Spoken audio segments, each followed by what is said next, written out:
Olá, eu sou Natasha Seixas, psicóloga clínica, e hoje venho falar sobre a perturbação factícia. Pode falar-me mais sobre isso?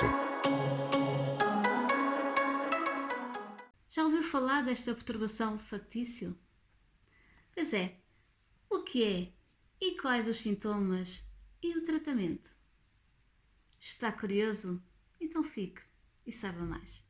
Perturbação factícia é algo que tem a ver com as pessoas que exageram muito os seus problemas, ou seja, não são poucas as pessoas que em algumas ocasiões da sua vida se encontram em situações nas quais fingem ou exageram uma solução para os seus problemas.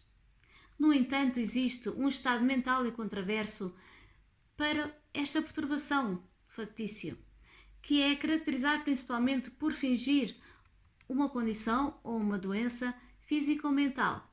Estas pessoas são difíceis de diagnosticar pelos profissionais da saúde, já que, apesar de toda a atenção médica se focar no paciente, não conseguimos encontrar a raiz do problema. Bem, nós psicólogos tentamos perceber a perturbação factícia, seus sintomas e o seu tratamento. Vamos então aqui falar mais um pouco do factício. Este síndrome factício ocorre quando o paciente, de forma proposital, reproduz e cria sintomas físicos e psicológicos sem possuir nenhuma doença real. Com estas atitudes, o paciente não procura nenhum benefício pessoal, apenas precisa assumir o papel do doente para ser atendido pelos serviços médicos, já que possuem a necessidade consciente ou não de que alguém cuide deles.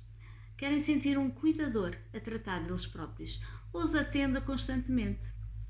Normalmente, quando há profissionais de saúde para encontrar qual é exatamente a sua doença sem conseguir extrair um diagnóstico, claro, além disso podem chegar a se automutilar, isto é grave, e até a se envenenarem. É muito perigoso e podem até conseguir suicidar-se. Submeter-se a diferentes operações ou tratamentos, ou manipular testes e provas para tentar dar veracidade aos sintomas. Curioso, não é? A prevalência deste transtorno ou perturbação diz-nos que há vários estudos que concluíram que esta prevalência deste transtorno está em torno de 1% da população e os pacientes mais frequentes são do sexo masculino. Curioso? Espantado? Admirado? Também eu. Esta perturbação ou ficção representa uma perturbação somatoforme, que inclui a perturbação da somatização e a perturbação da conversão ou dissociativa, entre outros, e difere-se da perturbação factícia pela presença de sintomas reais e não inventados nos pacientes. Ou seja, estes sintomas são derivados de algum problema psicológico, sim, mesmo que não haja presença de uma patologia orgânica, o que chamamos de somatização. Por outro lado, a perturbação factícia, os sintomas não são reais e são inventados pela própria pessoa para suprimir determinadas necessidades. A meu ver, tratar-se-á de ganhos secundários. Mas quais?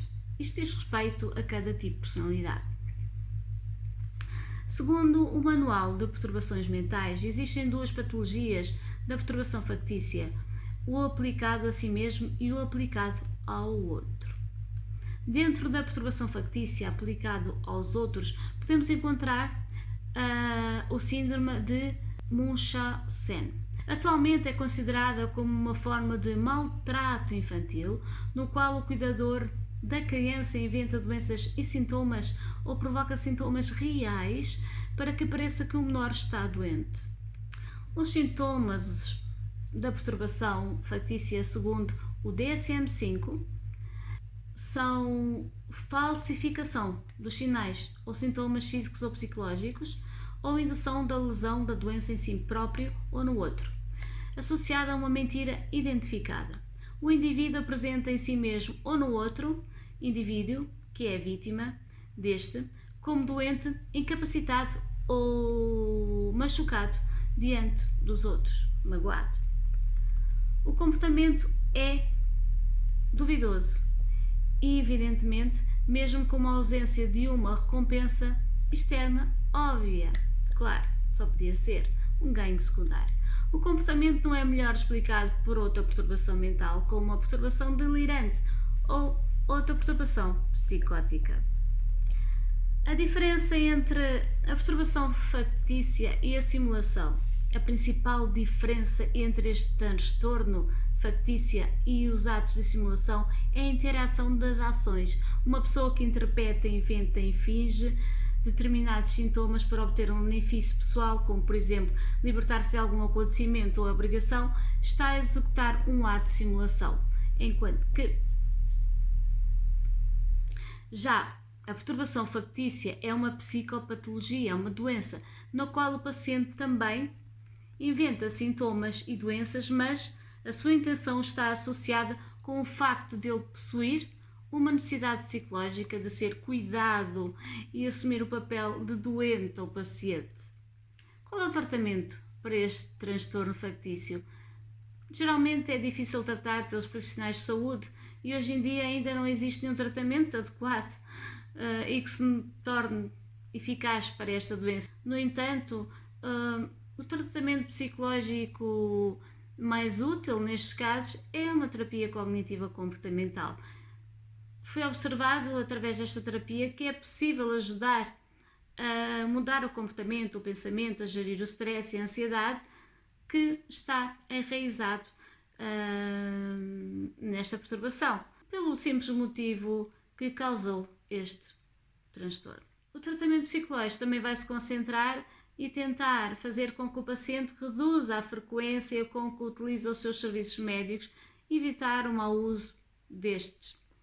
Se é necessário e possível, utilizar um tratamento psicofarmacológico para aliviar os sintomas, utilizando antidepressivos e ansiolíticos, sempre sob supervisão médica.